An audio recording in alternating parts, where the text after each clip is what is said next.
Muito bem, caríssimos irmãos e irmãs que nos acompanham pelas redes sociais. Começamos as leituras. Exulta, cidade de Sião. Rejubila, alegra, Bom Jesus de Goiás. Eis que vem o teu rei ao teu encontro. Ele é justo, ele salva, né? Nós já fomos salvos de tudo que nós passamos, todos os problemas que vocês estão passando, todas as dificuldades, todas as tristezas, todas as decepções, os fracassos, as doenças, as dores, tudo. Nós já somos vencedores. Nós já vencemos o mal. Nele. Padre, mas por que nós continuamos sofrendo? Porque o mistério hoje é viver a vida íntima com o Espírito Santo. A vida no Espírito.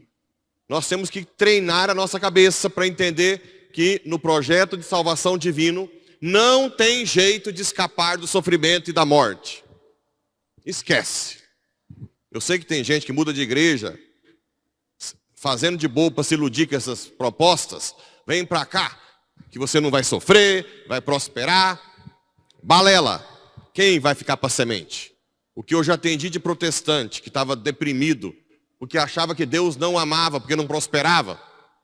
Agora, será que Deus não ama essas senhorinhas humildes que rezam o rosário todo dia, que cuida dos netos dos outros, que adota a criança mesmo sem ter dinheiro, sem ter muito dinheiro, né? Será que Deus não honra não ama essas senhoras? Claro que sim. Óbvio que sim, né? Deus honra, ama quem é humilde e serve e é caridoso. Deus ama com muito amor.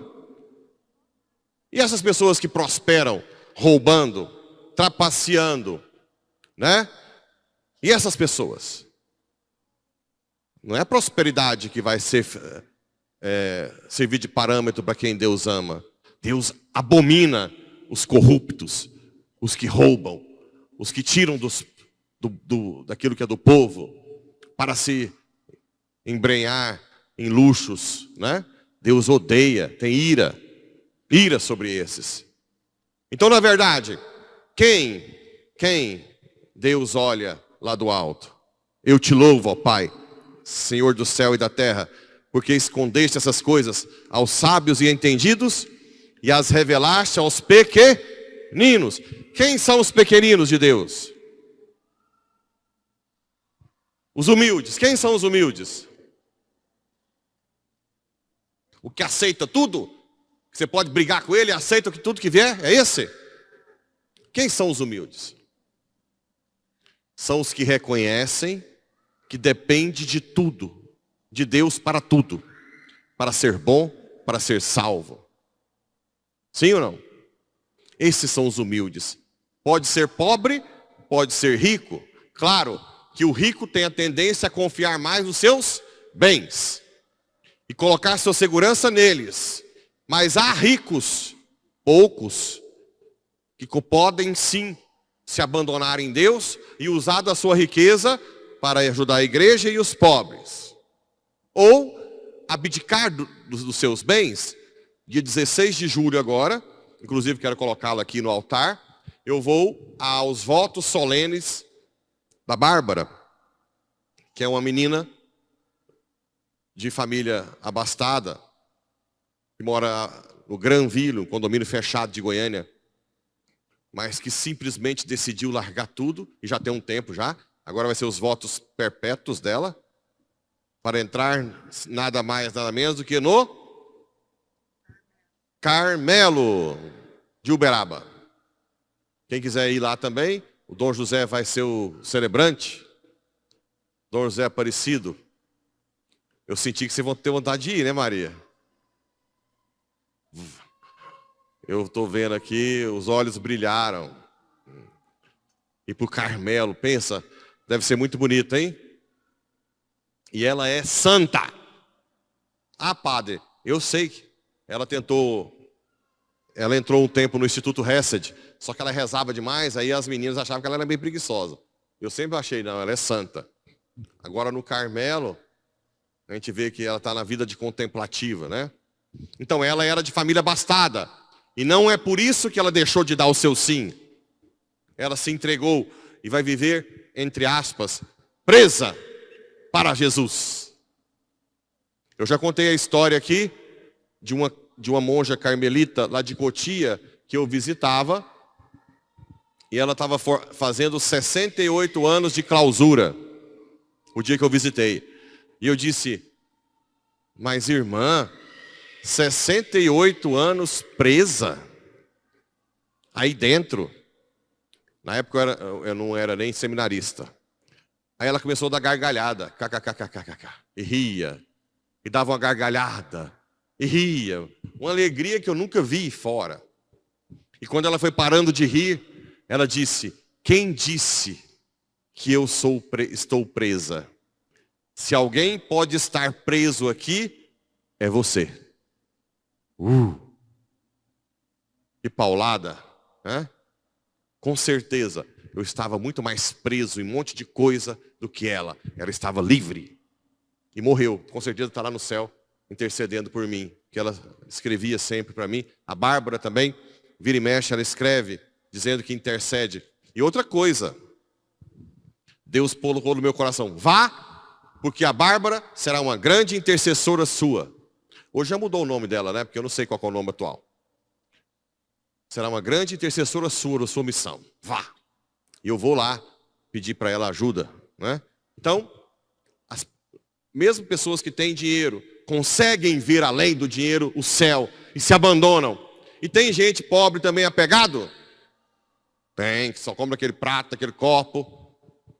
Quem que não escondeu um danoninho de trás da alface? Quando chega a visita. Ou a Coca-Colazinha pitula. Eu tinha duas táticas. Ou era alface, que eu punha lá, quando chegava a visita, que aquele tanto de menino, eu pegava, se tinha só uns 3 danoninhos de morango que eu gostava, ou a coquinha, os trem, eu punha de trás da alface, ou naquela época tinha os leites que fervia, aquelas vasilhonas, eu punha o leite na frente. Ninguém achava. Passava o fim de semana de liso, né? Então tem gente apegada em todos os níveis. Tem o pobre apegado, tem o mais fácil, o rico apegado. Mas o humilde é aquele de qualquer classe social que se coloca como totalmente dependente de Deus. Eu dependo de ti para tudo, para ser bom, para fazer caridade, para amar, para perdoar, para viver, para ser caridoso, tudo. Eu dependo de ti, Senhor. Sem ti nada sou. E quem reconhece que depende de Deus, reza o dia inteiro. Como? É você deixar de trabalhar para rezar o rosário? Não. Você reza o rosário sim, nos horários que pode, adora Jesus, vem à missa o máximo de vezes possível, lê a Bíblia e faz do seu trabalho uma oração. Senhor, eu dependo de ti, eu ofereço a minha fadiga, a minha dor por ti. Esses são os humildes, os pequeninos de Deus. Aqueles que nunca se gabam de nada. Eu já falei que eu estou cansado de ouvir rico velho de 90 anos, com o pé na cova, se gabando, né?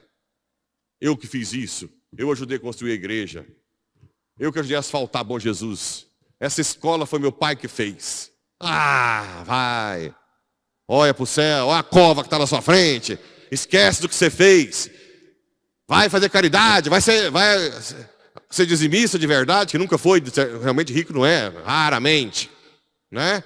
Vai ajudar quem precisa, vai, você está morrendo, trem, não é olhar o que você fez lá no passado.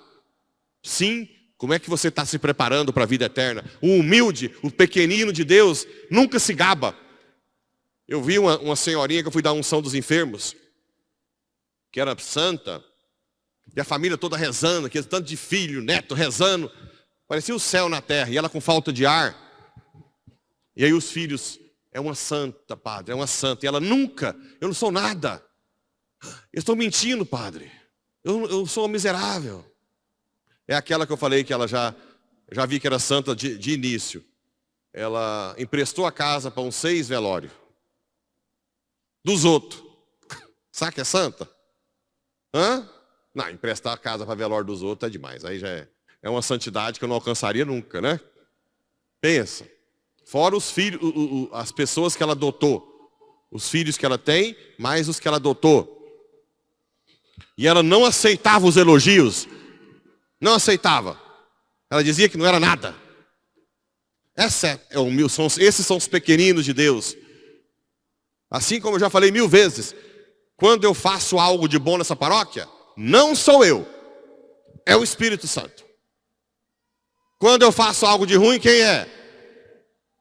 Eu. Aí sou eu. Então você não precisa, tem que agradecer quando eu faço bem a Deus. E quando eu faço mal, rezar para eu me converter. É isso que tem que fazer. Só quem sabe interiormente que o Espírito Santo age. Eu jamais, gente, mas eu nunca, o Pablo Henrique de Faria, como minha mãe diz, ela fala assim, eu sei a barrigada que você saiu. Você não é assim, né? Eu jamais estaria aqui suando essa hora com vocês aqui. Mas nem morto. Não, morto talvez, né? Nunca.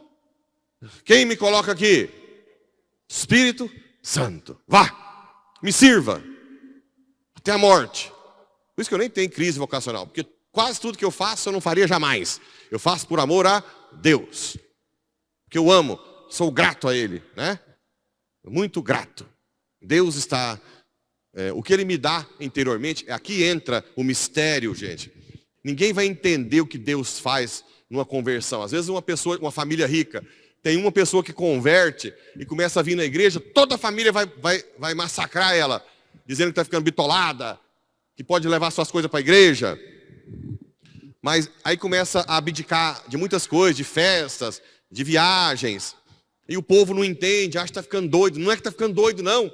É que o Espírito Santo faz coisas na alma que não dá para explicar para vocês. Quando eu vejo um menino que fala que não quer ser padre, não. Tadinha, não sabe nada do que está por trás. Eu falo para meu pai, falei para meu pai agora esses dias. Falei, pai, aquela vidinha minha de médico, um carrão, dinheirão todo mês, viajando para os Estados Unidos, hotel 5 estrelas, andando de helicóptero em Nova York. Até isso eu fazia, né? Aquilo lá tudo é lixo, perto do que o Espírito faz na alma.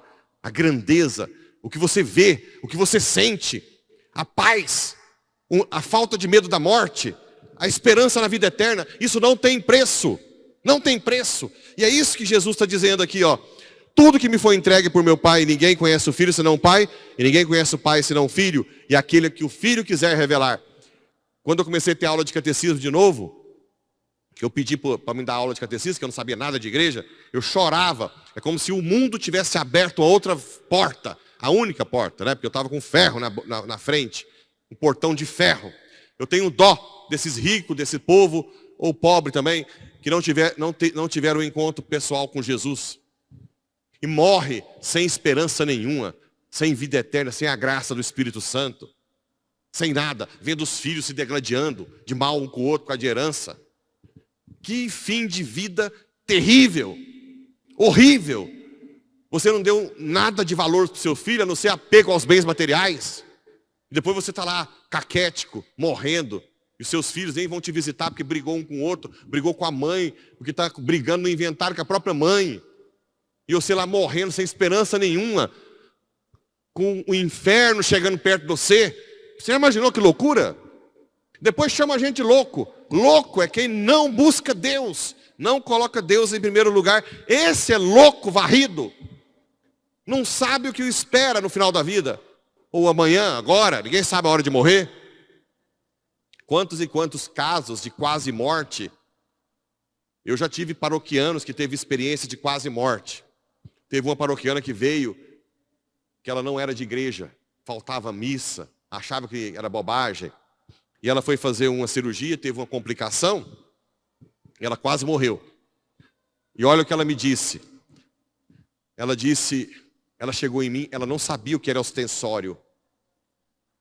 Ela marcou para falar comigo e disse assim, padre, na hora da quase morte, eu estava vendo uma coisa branca, brilhosa, com dourado.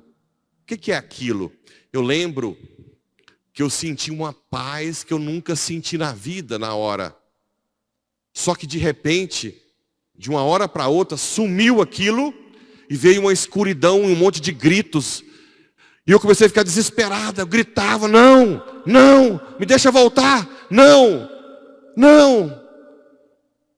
O que é isso, padre? Sumiu o ostensório, sumiu a minha paz. Eu gritava um desespero, como eu nunca senti desesperada. E parece que aquilo não tinha fim. Um monte de almas penadas. O que era isso? Eu quero confessar, padre. A partir de hoje, eu quero vir sempre à missa. Eu testemunhei, sem contar aqueles tantos que tem na internet. Um padre do Paraná, que quase morreu, e disse para ele, meu filho, não é a sua hora, vá e proclama o Espírito Santo, se converta mais. E tanto, Glória Polo, né? Tem um livro dela, que também teve uma experiência de ser queimada. A Amparo Medina, que levou um tiro, e teve uma experiência, ela era funcionária da ONU, criava ideologias até com os padres, levava ao marxismo, comunismo, fazia os padres serem revolucionários, ela mesma contava tudo, as indústrias farmacêuticas de aborto, tudo premeditado pela ONU, e ela se converteu, e o marido se converteu depois, chama Amparo Medina, teve um tiro, e Nossa Senhora, ela viu Nossa Senhora dizendo, minha filha, levante a minha bandeira, e não as bandeiras ideológicas. Quantas e quantas pessoas em quase morte viram isso que eu estou querendo mostrar para vocês, que existe uma vida escondida com Cristo, Colossenses, né? Que é a vida no Espírito, que quem não está rezando, quem não está comungando e confessando, não vê. Não vê. Uma vida extraordinária. Eu contei hoje de manhã de uma experiência, o primeiro ano meu, que eu fiquei como seminarista em Roma, eu fiquei 1 ano sem vir no Brasil, e eu estava de férias, voltando de férias, 1 ano sem ver minha família. E eu fiz uma conexão em Londres, e o aeroporto é muito grande. E eu passei pelo raio-x, aí tive que caminhar muito, pegar um trenzinho, caminhar. No meio do caminho, me veio um pensamento assim, uai, eu não estou nem preocupado com o que eu deixei lá em Roma, e não estou nem ansioso para chegar no Brasil, eu estou em paz. Aí eu falei assim, nossa, se Bill Gates soubesse disso, pagaria bilhões de dólares. Aí eu comecei a falar assim, no aeroporto, né? Pai, o que eu te fiz para o senhor me chamar? Eu te amo. O que eu te fiz, pai? Como é que o senhor me tira de lá? Eu tinha tudo para continuar naquela vida, atrás de dinheiro. O que eu te fiz, pai? Eu te amo.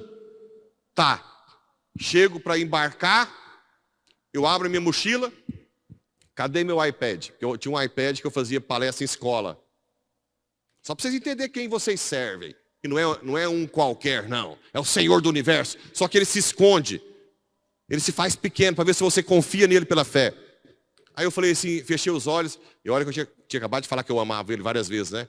Eu fechei os olhos e falei, pai, o senhor sabe que não é pelo iPad, mas pelas coisas que estão nele. Como é que eu vou dar as palestras nas férias? Tá bom. Fechei o zíper da mochila. De repente eu ouço lá assim, queridos senhores passageiros, houve uma pane elétrica no avião. O voo atrasará 40 minutos. Gente, eu ando de avião há sei lá quantos anos, vários. Nunca vi isso acontecer. Cheguei nela e falei assim, olha, esqueci meu iPad lá no raio-x. Pode ir buscar. Caminhei. Peguei o trenzinho. Caminhei. Cheguei lá, os guardinhas mexendo no saco. Falei, põe a senha aí, né? Pus a senha, peguei o iPad, pus na bolsa, voltei, peguei trenzinho, voltei, sentei. Senhores passageiros, podem fazer as filas. É esse Deus que eu sirvo. Deixa a gente sofrer? Deixa. Já apanhei demais. E apanho. Mas lá dentro, no fundo, eu sei que Ele está comigo. Que o universo conspira a nosso favor. Porque Ele é o Senhor do universo. Ele é o Senhor da história. A nossa história será guiada. Tudo concorre para o bem dos que amam a Deus. Tudo concorre para o bem dos que amam a Deus. Isso é importante, gente. É isso que está aqui, ó. Vós não viveis segundo a carne, mas segundo o Espírito. Se realmente o Espírito de Deus mora em vós, se alguém não tem o Espírito de Cristo, não pertence a Cristo. Gente, essa vida no Espírito não tem preço. Não tem preço. É algo extraordinário.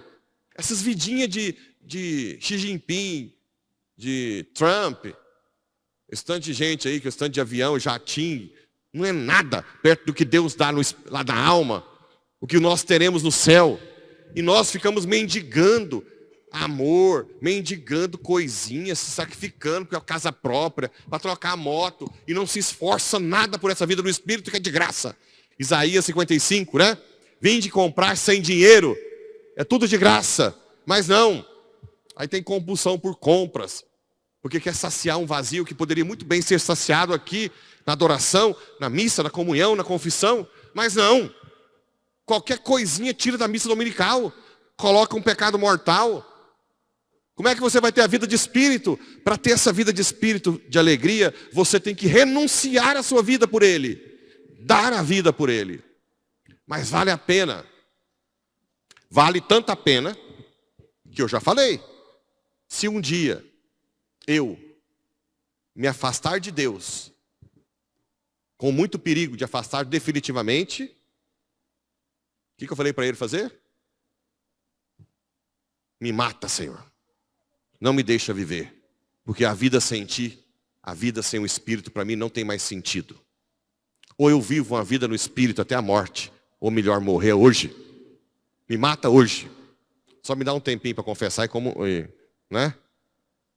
Porque não tem sentido. Hoje eu tenho dó de quem vive essas vidas aí fora. Fico olhando o povo aí fora que não vai à igreja, que não reza, e dando murro em ponta de faca, que depois não vai chegar em lugar nenhum. Vai chegar no final da vida com um monte de família desestruturada, os bens, tendo ou não, que não vai servir para nada, sem esperança nenhuma. É de dar dó. É de dar dó. Quem não reza, quem não tem Deus. O rico tem mais dó ainda, porque ele se ilude. E se ilude, e se ilude, até ver que não valeu, que a vida dele não serviu para nada. Porque ele não pôs Deus. Tudo que ele faz morre com ele. A não ser para ser graveto, para ser queimado no final da vida. Não vale a pena não ser de Deus. Sem essa vida do Espírito, tudo é sem graça, tudo é cinza.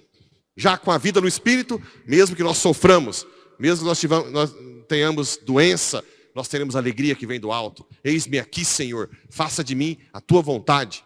Essa é a vida do humilde. O humilde é esse que, Senhor, eis-me aqui, eu sou o teu, sou tua. A partir de hoje, faça o que quiseres na minha vida. E se você quer ser pequenino, mais rápido, cola nela.